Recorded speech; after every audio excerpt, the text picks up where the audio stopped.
Yan! Yun ang tama!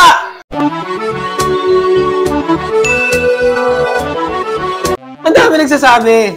Manong, balik nyo na yung pitchel. Sana yung pitchel mix. Eto na! Soju, Mountain Dew, tas Proyo. Ikaw nag-invento nitong halo na to eh. Mountain Soju? Bakit? Okay, bakit ba? Okay, so, lagyan mo ng isang buong soju. Pero may topic tayo. Ikaw habang naghahalo ako mamaya, pag-usapan mo yung topic natin. Which is, about yan sa mga toxic na family members or kamag-anak or family relatives. Inalo to ni Ivay kanina. May soju to, tsaka may Proyo. So, ilalagay na din natin dito. Soju pitch pala yan, just for reference. Ito is soju what? Grape? Green grape. Ayan. Proyo strawberry. Okay, so ang topic is about toxic family members, right? Oo. Pag sinabi mong toxic, what comes first in your mind? Alam ko na pag-usapan ko na yan sa previous video ko, which is ito. Marami, may 9 signs yon na pwede mong, parang yung 9 signs na yun nagde-determine na toxic ang isang tao, family member, or kahit anuman. What's the best one word or like your best description of someone toxic? Doon na tayo sa pinaka top of the food chain, yung pinakamataas talaga, which is abusive. Abusive, okay. That's the common toxic trait of Filipino parents, as they say. Hindi lang sa parents, kundi pati na rin sa mga kamag-anak. Okay? Okay, let's put it that way. Pero majority kasi pag, like, let's say, you go online and the memes and stuff, right? They would say toxic Filipino trait or toxic Filipino parents, something like that. And yes, abuse is one of those. But what do we mean by abuse? Usually people think of it as physical abuse, but it's not. It doesn't just it doesn't just limit or it doesn't just stop sa physical abuse. Meron din tayong verbal abuse, emotional abuse, mental abuse, stuff like that, okay? And pag ganun kasi, when it comes to these kinds of things, kailangan mapapansin mo agad yung mga red flags sa pagiging toxic ng isang tao. And since Manong Jar had a previous video about that, I suggest you watch that as well. Either you pause this video or after watching this video, you watch that. We're giving you 3 seconds to pause this video at balikan yung video na yun. 3, 2, 1, okay. Paano mo siya i-handle at kung anong dapat mong gawin. Is that right? Yup.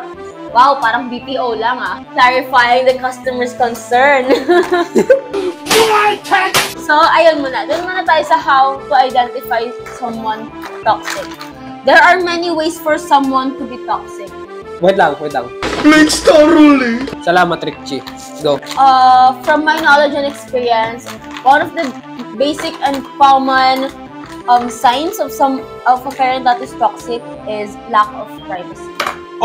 If you feel na parang hindi na nila nirerespeto yung right of privacy mo. And it comes to a point na naapektuhan ng ibang tao sa buhay mo, and they still blame you for it, na it's still your fault and not theirs. That's being toxic for me. Another toxic sign is ginagaslight ka ng sarili mong magulang. Alam naman natin siguro kung ano yung gaslight, di ba? And another sign is yung typical parents na gold diggers sa sariling anak nila. Oh, shit. yung gahaman sa pera. Oh, shit. Yung katulad nung kay H2O. So, sino? Another toxic parent is someone na papalayasin ka, tapos papauwiin ka, papalayasin ka uli. It's a continuous cycle. And then, in the end, is ginagaslight ka pa rin na it's your fault, it's not ours. You're just our child and we're the parents. You have no right against us. Magandang topic yan, butang ina! Masahiwalay na topic yon. Tuloy mo lang. So, those are the most signs that I can provide to you, pero marami pang ibang signs marami pang ways for someone or for someone in the family to be toxic to you. Another, siguro, one of the most common toxic trait na masasabi natin sa pamilya is yung kino-compare ka and hindi ka na-appreciate to a point na parang halimbawa, ako yung family member. Tapos ikaw, let's say, sabihin natin, bakit ang payat-payat mo na? Hindi ka ba kumakain? Grabe, yung grades mo, kamusta? Ba't bagsag-bagsak? Nag-aaral ka ba ng mabuti? Yung magulang mo, yung ginagawa, tignan mo, taghirap na naman kayo, ganyan-ganyan. Parang masyado nung close to realism. Kasi dati... Kilala mo kung sino ka! Co-collaborating other people's reality, like reality of person A and reality of person C. Hindi ko sila pinag-mix. I put an example based on the reality of person A itself and the reality of person C and the reality of person B without having them cross-posting each other or crossing each other. Since ma-identify mo naman na kung sino or kung ano yung mga toxicity ng parents or ng family natin. First of all, when it's a repetitive action and nothing changes and makes you feel less about yourself. Who is that?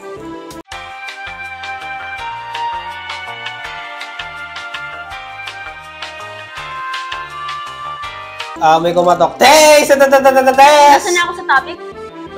About sa repetitive na yung actions. Taste! Ayun.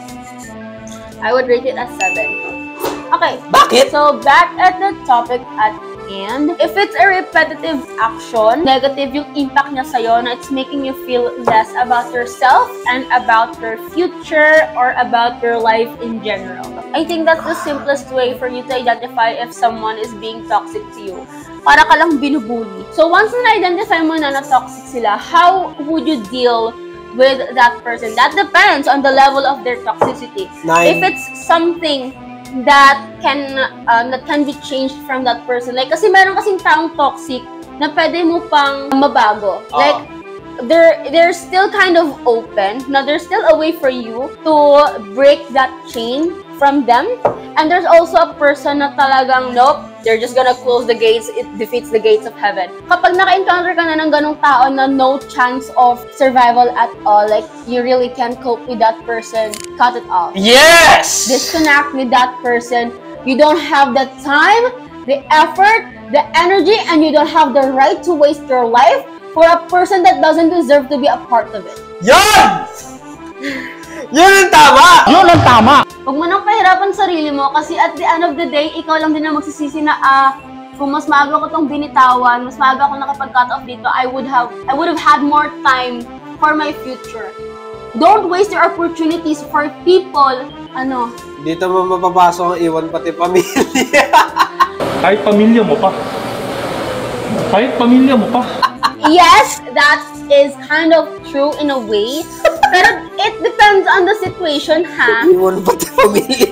May pagka Yakult na may strawberry. She really does look fat. Because she is fat. In this angle. So ayun mga konggoy, nasabi ko na ata 9 flat. Kasi para sa akin masarap naman siya. Okay siya, pwede siyang pangbakbakan. Yung mga mahilig sa soju, pwede na. Pwede na. Hashtag sorry liver and hashtag drink responsibly. For more of these kinds of topics, join the channel. Mag-upload kami ng mga full-on episodes ng mga podcast namin para sa mga naka-join button. Kasi nga, ayaw ni YouTube ng sobrang habang video, kaya ilalagay naman na lang namin sa mga members only. Ang mga podcast namin, full podcast. Marami kayong matututunan doon.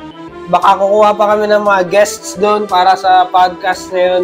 Abangan nyo. Marunong ka mag-record ng live stream sa Facebook? Hindi. Pero kaya ba natin ma-record yun? Kaya. Pag pinag-aralan. And that's the bottom line because Manong Jaire said so. And Ibay! So, by the way, guys, pala, this is my channel. Sorry for shamelessly plugging myself. Okay lang, ipa-plug This is ko the din channel. This is my Facebook. Subscribe and follow. Dude, what the fuck? Like, comment, share, and subscribe. Shoutout nga pala sa comment of the day. Sino kaya yung hype na yan? Abangan ng mga podcast, malulupit yun. Kaya ano ba hinihintay nyo? Mag-join na kayo.